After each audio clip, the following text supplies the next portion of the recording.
रघुराज प्रताप सिंह राजा भैया हैं, उनसे बात करते हैं। राजा भैया ये बताएं कि 1993 से लगातार आप राजनीति में हैं, लगातार विधायक रहे, 6 बार निर्दलीय विधायक रहे। तो वो कौन सा करिश्मा है या कौन सा लोगों की सेवा भाव है या क्या वजह है कि लगातार आप जीतते आ रहे हैं और लगातार विधायक बने इस सीट से? प्रभु श्री राम की कृपा है और इसका कोई आसान रास्ता नहीं होता है। जी, कड़ी मेहनत, जनसंपर्क, जन सुलभ रहना, जी, ईमानदारी और मेहनत से काम करना। जी, तो जो भी हमको ईश्वर ने क्षमता दी है, अपनी क्षमता भर काम करते हैं। जी।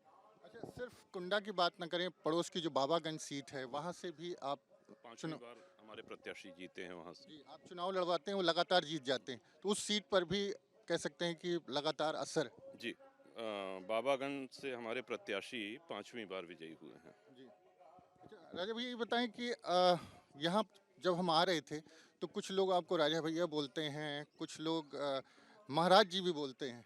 क्या पसंद करते हैं आप? क्या नहीं नहीं नहीं, देखिए भैया एक बड़ा मीठा शब्द है, अपना तो भरा शब्द है, अच्छा लगता है। जी, और अधिकांश लोग, सभी लोग राजा भैया ही कहते हैं। जी। महाराज जब लोग कहते हैं।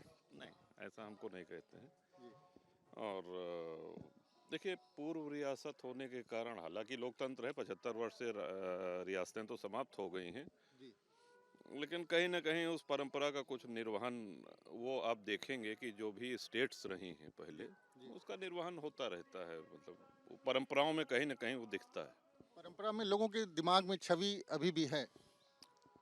नहीं, ये तो नहीं कहेंगे कि दिमाग में छवि है। जी, देखिए, ऐसी भी बहुत, अगर आप रियासतों की बात करें, बहुत सी रियासतें ऐसी हैं जिनके उत्तराधिकारी चुनाव लड़े, जी, एक चुनाव में अगर सफल भी हो गए तो दोबारा नहीं जीत पाए।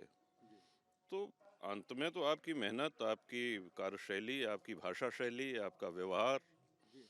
ये हाँ, मैटर करता है। कुछ लोग भगवान भी कहते हैं कि राजा भैया हमारे भगवान हैं। नहीं नहीं, ऐसा कुछ नहीं है। जी। और ऐसा अगर कोई कहता भी है तो हम उसका खंडन करते हैं। अच्छा, राजा भाई बताएं, दो आपने 2018 में अपनी पार्टी बनाई जनसत्ता दल।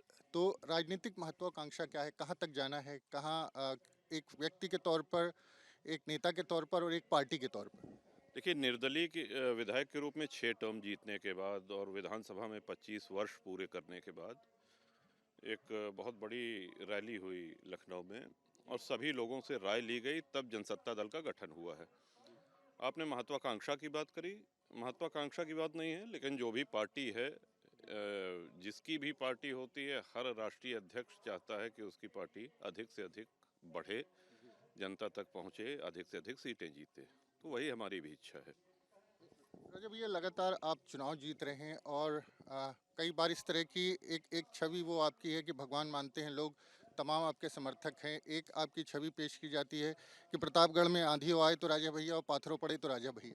तो ये इस छवि के अब पीछे। इसको जी, इसको अलग अलग ढंग से लोग अपना परिभाषित करते हैं। जी, तो आंधी पानी पाथर तो ऊपर वाले के हाथ में है, जी, ऐसा नहीं है। लेकिन हाँ, कई बार ऐसे भी आरोप या आक्षेप लगे जिनसे हमारा कोई लेना देना नहीं था, जी, और कारण सिर्फ ये था कि वो घटनाएं कुंडा में हुई। जी, लेकिन अंततः सब जांच में साफ हुआ। जी। यहाँ की स्थानीय जनता के, सम्मानित मतदाताओं के मन में किसी प्रकार का कोई भ्रम नहीं है। जी। अच्छा, राजनीति की कुछ बात कर लेते हैं। आप लगातार समाजवादी पार्टी में मंत्री रहे। अभी अखिलेश जी ने एक बयान दिया कि राजा भैया कौन है, तो ये आपने सुना होगा। कैसा महसूस हुआ इस तरह की बात जब सुनी आप? 2002 में तत्कालीन मायावती जी की सरकार के खिलाफ में प्रदर्शन, चूंकि वो सरकार अल्पमत में थी, जी, तो उस समय एक लंबा संघर्ष छिड़ा। आप शायद पत्रकारिता में रहे होंगे 2002 में, तो जेल गए और एक लंबा कार्यकाल, और निकलने के बाद नेताजी ने बहुत सम्मान किया और सार्वजनिक रूप से ये कहा कि हमारी सरकार बनी है तो राजा भैया की वजह से बनी है। ये स्वीकारोक्ति उनकी मंच पे भी थी, पत्रकारों के सामने भी थी। और जी, तो अखिलेश जी ने क्या कहा उस पर हम कोई टिप्पणी नहीं करना चाहते हैं। जी, उनके जो समझ में आया उन्होंने कहा, जी, उस पर हमारी कोई प्रतिक्रिया नहीं है। जी। अच्छा राजा भाई, एक सवाल राष्ट्रीय राजनीति से कर लें। जिस तरह से पीएम का काफिला रोका गया, उसको लेकर काफ़ी राजनीति हो रही है और कहा जा रहा है कि गलत है। कुछ लोग कह रहे हैं कि नहीं, उनको किसानों से मिलना चाहिए। तो इस पूरे घटनाक्रम को कैसे देखते हैं, एक पार्टी के राष्ट्रीय अध्यक्ष होने के नाते आप? जी बिल्कुल। देखिए, किसान अगर प्रधानमंत्री जी से मिलना चाहें तो उसका एक तरीका है, वो रास्ता रोक के नहीं मिल सकते हैं, नंबर एक। नंबर दो, धरना प्रदर्शन करने का सभी का अधिकार है, लेकिन प्रधानमंत्री की सुरक्षा ये प्राथमिकता है, होनी भी चाहिए। तो अब प्रधानमंत्री तो पूरे देश के हैं, सभी के हैं, तो अगर किसानों को कोई वार्ता करनी थी तो समय लेकर के जाते और करते। तरीका तो यही है।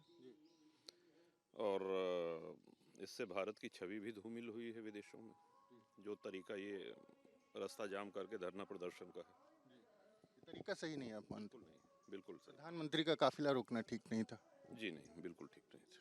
अच्छा राजा भैया, एक सवाल, आखिरी सवाल है कि आप, बहुत से लोग आपको स्टाइल आइकॉन भी मानते हैं, आपकी तमाम तस्वीरें आती हैं सोशल मीडिया पे, आप बुलेट चला रहे हैं, घोड़े की सवारी कर रहे हैं, या फिर एयरक्राफ्ट भी उड़ाते रहे हैं, तो इस पूरी छवि को किस तरह से जो जो आज का युवा है वो तो एक स्टाइल आइकॉन के रूप में भी आपको देखता है, तो इसको किस तरह से लेते हैं आप? देखिए, बात स्टाइल आइकॉन की नहीं है, हम भी आपकी तरह और सब लोगों की तरह एक इंसान है, तो मोटरसाइकिल चलाने का या घोड़ा चढ़ने का शौक है, तो इच्छाएं हैं और उसमें कुछ गलत भी नहीं है।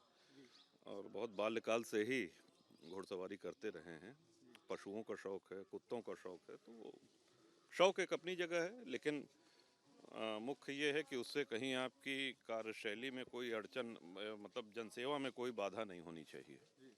ये जनसेवा ही माध्यम है राजनीति का, और आगे जो है वो जारी रहेगा यही सिलसिला। बिल्कुल जारी रहेगा, बिल्कुल जारी रहेगा। धन्यवाद। तो रघुराज प्रताप सिंह राजा भैया थे, उनका कहना ये है कि वो जनसेवा के लिए राजनीति में हैं, और जिस तरह की बातें लगातार कही जाती रही हैं, कई बार कई विवादों से भी नाता रहा है, लेकिन उसके पीछे राजनीति और सियासत मुख्य वजह। आप देखिए, इस वक्त हम बेती कोठी में हैं, मौजूद हैं, और बड़ी संख्या में यहाँ पर लोग उपस्थित हुए हैं, समर्थक हैं उनके, तमाम ऐसे लोग हैं जो यहाँ पर अपनी समस्याएं लेकर के आते हैं, और बहुत सारी समस्याओं का यहाँ पर समाधान भी होता है। तो प्रतापगढ़ की अगर बात करें, कुंडा की बात करें, तो यहाँ पर राजा भैया एक राजनेता नहीं है, प्रतापगढ़ के लोग उनको अपने परिवार का सदस्य मानते हैं। जो कुंडा के लोग हैं वो उनकी ज़्यादातर समस्याएं इसी बेती कोठी से उनका हल निकल आता है, और कई बार न्यायालय, मुकदमे और थानों तक जाने से लोग बच जाते हैं, और यही वजह है कि बड़ी संख्या में यहाँ पर लोग लगातार पहुँचते हैं और राजा भैया के सामने अपनी समस्याएं जो हैं वो खुल करके रखते हैं। प्रतापगढ़ कुंडा से वीडियो जर्नलिस्ट विवेक श्रीवास्तव के साथ मानवेंद्र प्रताप सिंह, न्यूज़ स्टेट, उत्तर प्रदेश।